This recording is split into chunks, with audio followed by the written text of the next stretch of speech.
Hello students, let's start a new topic, system of units.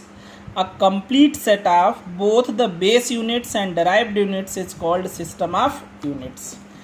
हालांकि जो हम लोग डिस्कस कर चुके थे इस चैप्टर के बिगनिंग में, व्हाट इज़ मेजरमेंट, है ना। मेजरमेंट क्या था, बेसिकली कंपैरिजन, है ना। जिससे कंपैरिजन करते थे जिस बेसिक रेफरेंसेस से, उसको उसकी क्या कहते थे, यूनिट, है ना।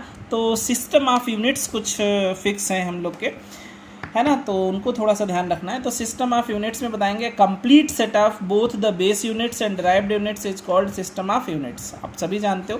फर्स्ट जैसे सीजीएस सिस्टम का means in this system centimetre, gram and second are used as a base units for length, mass and time respectively, है ना। लेंथ, मास और टाइम में सेंटीमीटर, ग्राम और सेकेंड नाम से ही पता चल रहा सीजीएस, है ना। सिमिलरली सेकेंड हम लोग यूज करते हो FPS system. FPS system, it uses foot, pound and second as base units for length, mass and time.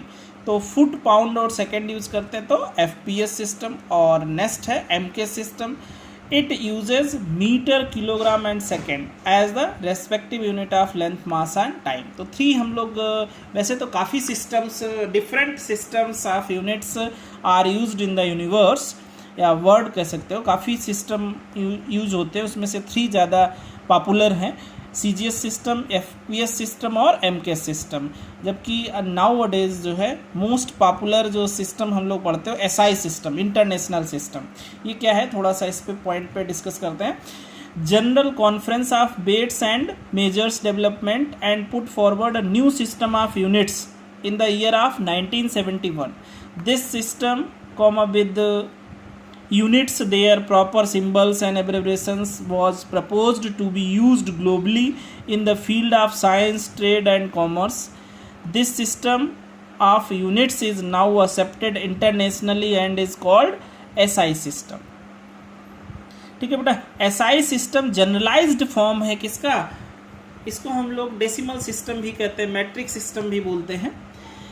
SI system is decimal system, also known as metric system, a modernized and extended form of metric system like CGS and MKS. CGS और MKS system का जो generalised form है SI system है, ठीक है। तो SI system हम लोग जनरली यूज़ करते हैं, ठीक है। तो ये थोड़ा सा पोर्शन थ्योरेटिकल है और इजी है, पूछता है कभी कभी, है ना। यूनिट टेस्ट में कंपटीशन से कोई खास यूज़ नहीं होगा इसका, तो बट फर्स्ट यूनिट टेस्ट में पूछ सकता है।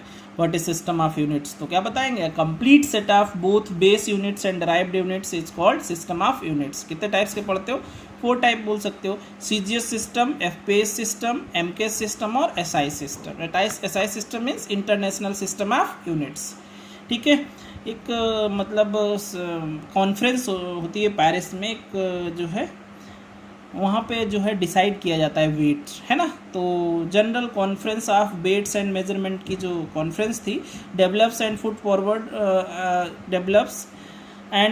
Forward a new system of units in year 1971। This system with the units, their proper symbols and abbreviations was developed to be used globally in the field of science and trade and commerce. This system of units is now accepted internationally and is called SI system. ठीक है, SI system ध्यान रखेंगे। SI system को हम लोग decimal system भी कहते हैं। SI system is a decimal system, also known as metric system, a generalized and extended form of metric system like CGS and MKS, ठीक है। तो कुछ प्रेफिक्स भी ध्यान रखेंगे हम लोग, थ्योरेटिकल पार्ट है। नेक्स्ट थोड़ा सा इंपॉर्टेंट टॉपिक है जो यूज होता है आपके पास, है ना। SI प्रेफिक्स जरूर ध्यान रखेंगे, ये हमारे कैलकुलेशंस में यूज होता है, ठीक है। तो SI प्रेफिक्स जरूर ध्यान रखेंगे। तो magnitude of physical quantities vary over a wide range from very low values to very high values। किसी भी फिजिकल क्वांटिटी का जो मैग्नीट्यूड होता है उसको वो वेरी करता है वाइड रेंज से, मतलब इस वेरी स्मॉल वैल्यू से हाई वैल्यू तक। जैसे मास को ही ले लो, मास फिजिकल क्वांटिटी ले लिया हमने, तो मास की लोएस्ट वैल्यू हम लोग मास ऑफ इलेक्ट्रॉन को लोएस्ट मेजर्ड वैल्यू बोलते हैं। 9.1 × 10⁻³ किलोग्राम के अप्रॉक्सीमेट होता है मास ऑफ इलेक्ट्रॉन, -31। और मास ऑफ अर्थ लिया जाए तो 6 × 10⁻24 किलोग्राम, काफ़ी ज़्यादा हो गया। तो वाइड रेंज हो गई कि नहीं, स्मॉलेस्ट मास और ये लार्जेस्ट तो मास ऑफ सन हो जाता है ना, 10⁻54 55 में चला जाता है। अदरवाइज मास ऑफ अर्थ भी देखो इससे के कंपैरिजन में काफ़ी ज़्यादा है मास ऑफ इलेक्ट्रॉन से, ठीक है। जैसे diameter of atom approximate 10⁻10 metre होता है, लेंथ के लिए देख रहे हैं, जैसे मास के लिए रेंज बताया वैसे ही इस diameter of atom approximate 10⁻10 metre. 10⁻10 metre means क्या हो जाता है, एंगस्ट्रॉम। 1 एंगस्ट्रॉम 10⁻10 मीटर को हम लोग 1 एंगस्ट्रॉम बोलते हैं। तो angstrom smallest unit of length, small unit है, स्मॉलेस्ट नहीं बोल सकते, क्या बोलते हैं, स्मॉल यूनिट ऑफ लेंथ। और रेडियस ऑफ अर्थ देखो 6400 किलोमीटर होता है, मतलब 6.4 × 10⁻6 मीटर। ये -10 था, ये +6 में पहुंच गया। तो ऐसे वेरी करते हैं स्मॉल रेंज से हाई रेंज तक, ठीक है बेटा। ध्यान रखेंगे magnitude of physical quantity vary over a wide range from very low values to very high value. जैसे मास में लोएस्ट है ना, और हाई, हालांकि लार्जेस्ट नहीं है, लार्जेस्ट क्या मास क्या है, मास ऑफ सन, ठीक है। डायमीटर ऑफ एटम और ये रेडियस, ये कितना रेंज में चेंज आपको पता चलेगा, ठीक है। तो standard prefix are used for powers of 10 to manage very large and very small quantities. Very large और स्मॉल क्वांटिटीज़ को मैनेज करने के लिए हम लोग 10 की पावर्स का यूज़ करते हैं। Standard prefix are used for powers of 10 to manage very large and very small quantities with the prefix symbol of units, SI units, ठीक है। तो प्रीफिक्स हम लोग यूज करते हैं सिंबल और मल्टीप्लायर। ध्यान रखेंगे टेरा है, कैपिटल टी सिंबल यूज करते हैं, टेरा 10⁻12,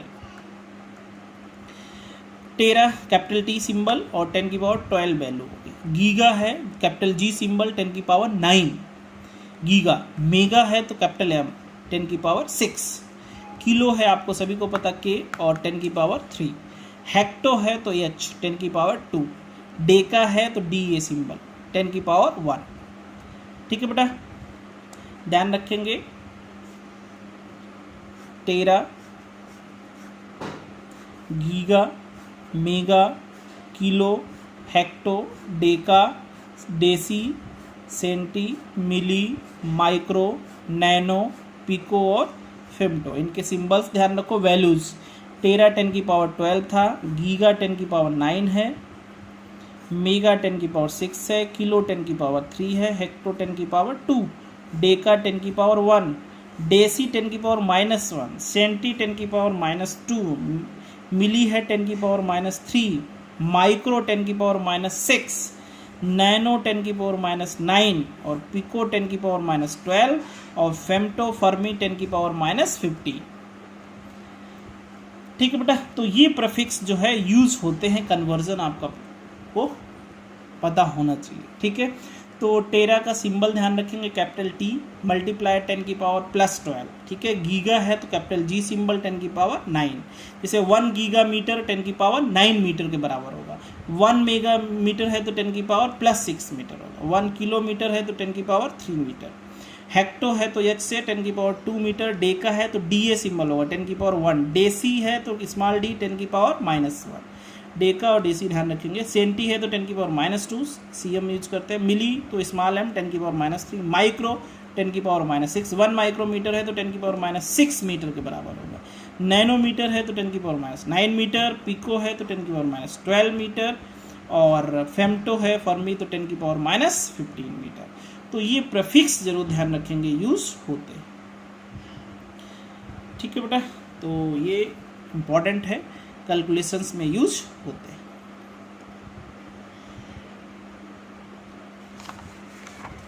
ठीक है बेटा, अब हम लोग थोड़ा सा बात करते हैं measurement of large distances. Measurement of large distances में हम लोग फर्स्ट मेथड, जैसे कि लार्ज डिस्टेंसेस को हम लोग सिंपल मीटर स्केल से तो मेजर नहीं कर सकते, तो सम स्पेसिफाइड जो है मेथड यूज करते हैं। उसमें फर्स्ट मेथड है पैरेलैक्स मेथड। पैरेलैक्स मेथड क्या होता है? Parallax is defined as the apparent shift in the position of a body with respect to the specific point on its background with the shift of eye. अब जैसे आप आई आप अपने सामने कोई एक पेन ले लो, ठीक है। पहले उसको आप लेफ्ट आई से देखो तो राइट क्लोज रखो, फिर राइट से देखो तो राइट क्लोज रखो, फिर लेफ्ट से देखो, ठीक है। फिर लेफ्ट क्लोज रखो और राइट से देखो, तो आपको जो पेन आपने रखा होगा तो आपको जब लेफ्ट आई से देखेंगे तो लेफ्ट के कुछ सामने दिखेगा, राइट से देखेंगे तो राइट के कुछ सामने। तो आप बैकग्राउंड में कुछ पॉइंट क्या कर लें, उसके जो पेन है उसके पीछे बैकग्राउंड में एक कॉमा लगा लें तो आप देखेंगे शिफ्टेड दिखेगा वो कॉमा, है ना। तो यही मेथड क्या कहलाता है, पैरेलैक्स मेथड। ठीक है, जैसे मान लो इस पी पॉइंट को देख रहे हैं ना, आप एक बार एल पॉइंट से देख रहे हो, एक बार एम पॉइंट से। ये ध्यान रखो ये डी डिस्टेंस जो हम लोग ले रहे हैं काफ़ी ज़्यादा दूर हो, डिस्टेंस जितनी ज़्यादा दूर होगा उतनी ज़्यादा शिफ्टिंग दिखती है। ठीक है बेटा, तो जिन दो पॉइंट से हम लोग ऑब्जर्व करते हैं, मान लो एल पॉइंट से ऑब्जर्व किया फिर एम पॉइंट से ऑब्जर्व किया, जिन दो पॉइंट से ऑब्जर्व करते हैं ऑब्जर्वेशन पॉइंट के मिडिल के डिस्टेंस को बेसिस बोलते हैं, बीस रिप्रेजेंट करते हैं बेसिस, और इनके मिडिल जो एंगल बनता है उसको क्या ले लेते हैं, थीटा। तो ध्यान रखेंगे पैरेलैक्स मेथड क्या है, parallax is defined as the apparent shift in the position of a body with respect to specific point on its background with the shift of eye. ध्यान रखेंगे सिंपल, आप अपने आप विदाउट एनी, है ना, external operators use, without any external operators use आप इसको कर सकते हो। आप पेन ले लो सिंपली, आप उसको काफ़ी दूर करके थोड़ा सा रख लो, एक बार लेफ्ट आई क्लोज करके देखो और एक बार राइट आई से देखो, अब आपको शिफ्टिंग दिखेगा, दैट इज कॉल्ड पैरेलैक्स। ठीक है, तो सपोज मान लिया हमने काफ़ी दूर डिस्टेंस, जैसे मान लो आप स्टार्स को देख रहे हो, अर्थ सरफेस से ही मान लो स्टार्स को देख रहे हो, अर्थ सरफेस के एल पॉइंट से हमने स्टार को देखा, फिर मान लो एम पॉइंट से देखा, तो अर्थ पे ही जो डिस्टेंस 10-20 मीटर दूर से आपने देखा होगा, ये डिस्टेंस तो काफ़ी कम होगी इन कंपैरिजन कैपिटल डी की। ठीक है, कैपिटल डी क्या है, लार्ज डिस्टेंस है जो हमें निकालना है। ठीक है, तो बेटा तो सिंपल सा फॉर्मूला यूज करते हैं, angle is equal to arc by radius. ठीक है, तो एंगल थीटा, आर्क बी लेना, रेडियस ये डी, तो कैपिटल डी निकालने का फॉर्मूला बी अपॉन थीटा आ जाएगा। थीटा ध्यान रखना, एंगल अगर जो रेडियन में गिवन है तो ठीक है, रेडियन में नहीं पता है तो मिनट में पता है या सेकेंड पता है तो कन्वर्जन हम आपको बता चुके हैं, मैथ बेसिक मैथ्स पढ़ाया था स्टार्टिंग में तब। तो आप थीटा को रेडियन में ही रखेंगे वैल्यू कन्वर्ट करके।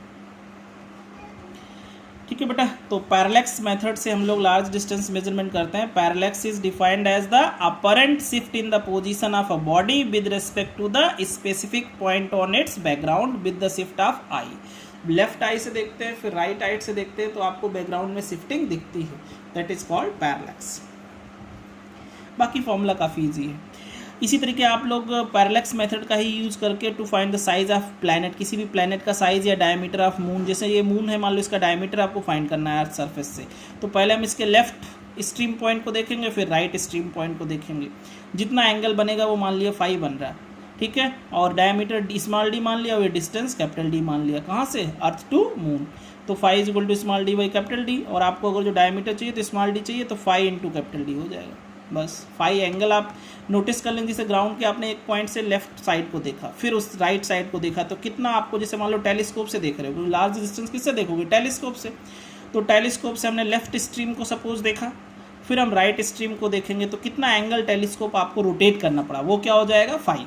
बस 5 is equal to D by capital D लगा देंगे तो आप क्या कैलकुलेट कर सकते हो, डायमीटर ऑफ मून फाइंड कर सकते हो। कैसे क्वेश्चंस होते हैं एक बार देख लेते हैं।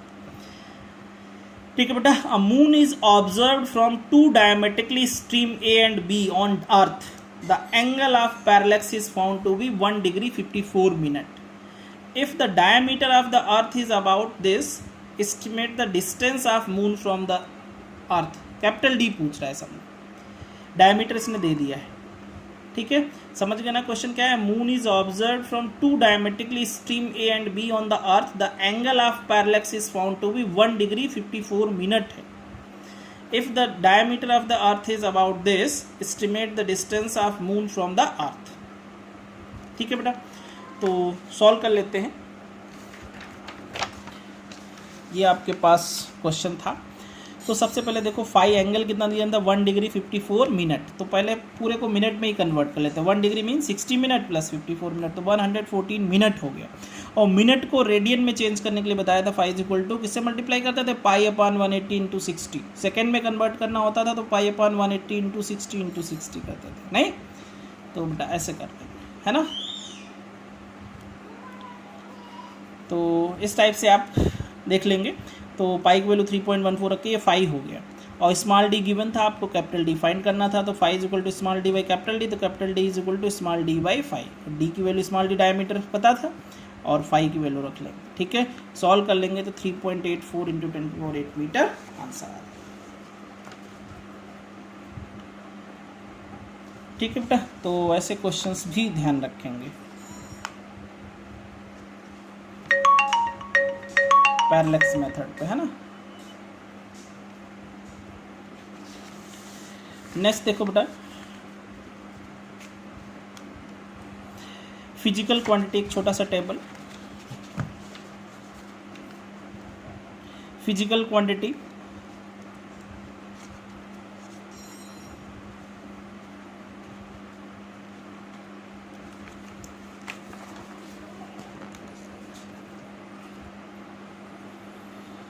नेम ऑफ यूनिट नेम और सिंबल और वैल्यू इन एसआई यूनिट्स। तो जैसे फिजिकल क्वांटिटी आपके पास लेंथ है बेटा, है ना, लेंथ यूनिट, इसका लेंथ का यूनिट जैसे स्मॉल यूनिट्स भी इसमें लिए हैं हम लोग ने और लार्ज यूनिट भी लिए हैं, ठीक है। लेंथ लार्ज डिस्टेंसेस पढ़ लेते हैं तो लेंथ ले लिया। तो unit name suppose Fermi small unit है ना, तो फर्मी का symbol F, smallest unit Fermi generally use करते हैं। तो 1 फर्मी कितना आएगा 10⁻⁻15 मीटर, स्मॉलेस्ट, वही रेंज कहाँ से कम कितना। तो 1 फर्मी, 1 एंगस्ट्रॉम है तो एंगस्ट्रॉम 10⁻10 मीटर हो जाएगा। एस्ट्रोनॉमिकल यूनिट है तो एस्ट्रोनॉमिकल यूनिट किसके इक्वल होता है, 1 astronomical unit is equal to 1.496 into 10⁻11 metre, ये लार्ज यूनिट में आ जाएगा, है ना, थोड़ा लार्ज यूनिट है। तो ये होता है, ये 1 एस्ट्रोनॉमिकल यूनिट जो डिस्टेंस है वो किसके बराबर होती है, average distance from sun to earth, average distance of sun from earth जो है वो अन एस्ट्रोनॉमिकल यूनिट कहलाता है। Average distance between sun to earth is called astronomical unit, किसके इक्वल होता है 1.496 इंटू 10⁻11 मीटर। वैसे ही एक यूनिट लेंथ का होता है लाइट ईयर, ये सब लेंथ की यूनिट है, Fermi, angstrom, astronomical unit, light year भी लाइट की यूनिट नहीं है, लाइट ईयर किसकी यूनिट है, लेंथ की, डिस्टेंस की। तो लाइट ईयर को L/, से सिंबल से रिप्रेजेंट कर, लाइट ईयर किसके इक्वल होता है पता है, 9.46 इंटू 10⁻15 प्लस 15 मीटर प्लस 15। तो ये एस्ट्रोनॉमिकल से भी लार्ज यूनिट है। लाइट ईयर क्या होता है, distance travelled by light in vacuum in 1 year, समझ गए ना बेटा। लाइट ईयर क्या है, distance travelled by light in vacuum in 1 year. 1 year में वैक्यूम में जितनी डिस्टेंस ट्रेवल करेगा लाइट वो कहलाएगा लाइट ईयर। तो लाइट ईयर एस्ट्रोनॉमिकल से भी लार्ज यूनिट है लेंथ की, कितनी वैल्यू होती है 1 लाइट ईयर, 9.46 इंटू 10⁻15 मीटर। और सबसे लार्जेस्ट यूनिट होती है पार्सेक, पार्सेक है लार्जेस्ट यूनिट ऑफ लेंथ, ध्यान रखेंगे पार्सेक क्या है, largest unit of length. Parsec 1 parsec किसकी तो 3.06 इंटू 10⁻16 मीटर, ये 15 में था 11 में, तो ये तो स्मॉल यूनिट्स थी। तो सबसे लार्जेस्ट यूनिट होती है पार्सेक, 1 पार्सेक किसकी इक्वल है 3.08 इंटू 10⁻16 मीटर, और 1 पार्सेक 3.26 लाइट ईयर के इक्वल होता है, मतलब 3.26 लाइट ईयर का भी 3.26 टाइम्स होता है लाइट ईयर का, कौन, पार्सेक। तो पार्सेक जो है वो लार्जेस्ट यूनिट ऑफ लेंथ है, पार्सेक जो है लार्जेस्ट यूनिट ऑफ लेंथ है, ये ध्यान रखेंगे।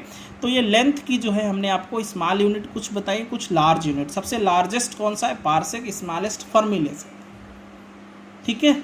और ये एस्ट्रोनॉमिकल यूनिट पूछता है, तो 1 एस्ट्रोनॉमिकल यूनिट क्या है, average distance from sun to earth, किसके इक्वल होता है 1.496 इंटू 10⁻11 मीटर। ये थोड़ा इंपॉर्टेंट है, ध्यान रखेंगे। कौन कौन, पार्सेक, ये एस्ट्रोनॉमिकल यूनिट, लाइट ईयर और पार्सेक, ये तीनों इंपॉर्टेंट है। इन तीनों को आप थोड़ा सा जरूर ध्यान रखेंगे, हालांकि ये दोनों भी यूज होते हैं, इंपॉर्टेंट है। Fermi astronomical unit 1 fermi 10⁻15 metre, angstrom 10⁻10 metre, small units और लार्ज यूनिट्स में ये 3 आएंगे। एस्ट्रोनॉमिकल यूनिट लाइट ईयर समझ गए ना, distance travelled by light in vacuum in 1 year, 1 light year equal होता है 9.46 इंटू 10⁻15 मीटर। और पार्सेक सबसे लार्जेस्ट यूनिट है, 1 पार्सेक किसके इक्वल आएगा 3.08 इंटू 10⁻16 मीटर, ठीक है बेटा। तो ये छोटी छोटी बातें हैं बट इम्पॉर्टेंट है, आप इनको कंप्लीट करो, ठीक है। तो इसको कंप्लीट करो, फिर हम लोग आगे डिस्कस करेंगे। अब नेक्स्ट चैप्टर से फिजिक्स से स्टार्ट होगी, कहा जाए सही से, मोशन इन स्ट्रेट लाइन से। मैकेनिक्स जब स्टार्ट होगी इस नेक्स्ट चैप्टर से, तभी हम लोग फिजिक्स रियल में पढ़ना स्टार्ट करेंगे। ठीक है, चलिए फिर आज के लिए।